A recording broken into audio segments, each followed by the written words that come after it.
Jeste li nekad probali šeherezada tortu? Ako niste, ja vam garantujem da vam neće biti potrebna 1001 noć da se zaljubite, već samo jedan zalogaj. I ona se pravi ovako. U posudu sipamo 3 pudinga od karamele, malo mleka da bude ređe i sve to promešamo.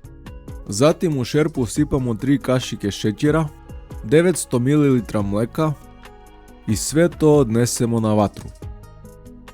Kad mleko provri, sipamo puding i zakuvamo. Odmah nakon što smo skuvali puding, obložimo ga providnom folijom kako nam se ne bi pravile grudvice i ostavimo da se ohladi. Kad nam se puding ohladio, u posudu izmjerimo 250 g margarina, 120 g šećera u prahu i izmutimo. Zatim dodamo puding i naš fil je gotov. Za drugi fil u posudu izmjerimo 500 ml slatke pavlake i izmutimo, ali ne previše čvrsto kako bi nam bilo lakše mazanje. Sklapamo je tako što prvo turski keks umačemo u mleko i poređamo na tacnu. Za cijelu tortu bit će vam potrebno 300 g keksa. Zatim nanosimo četvrtinu fila od karamele i poravnamo.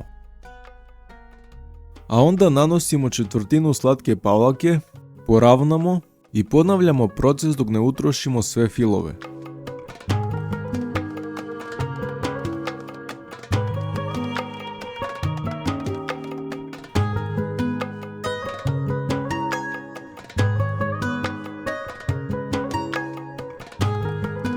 Kad smo završili sa mazanjem, stavimo tortu da se ohladi. I to je to, naša torta je gotova. Ako ste uživali, lajkujte i subscribeujte, a mi se vidimo narednog puta.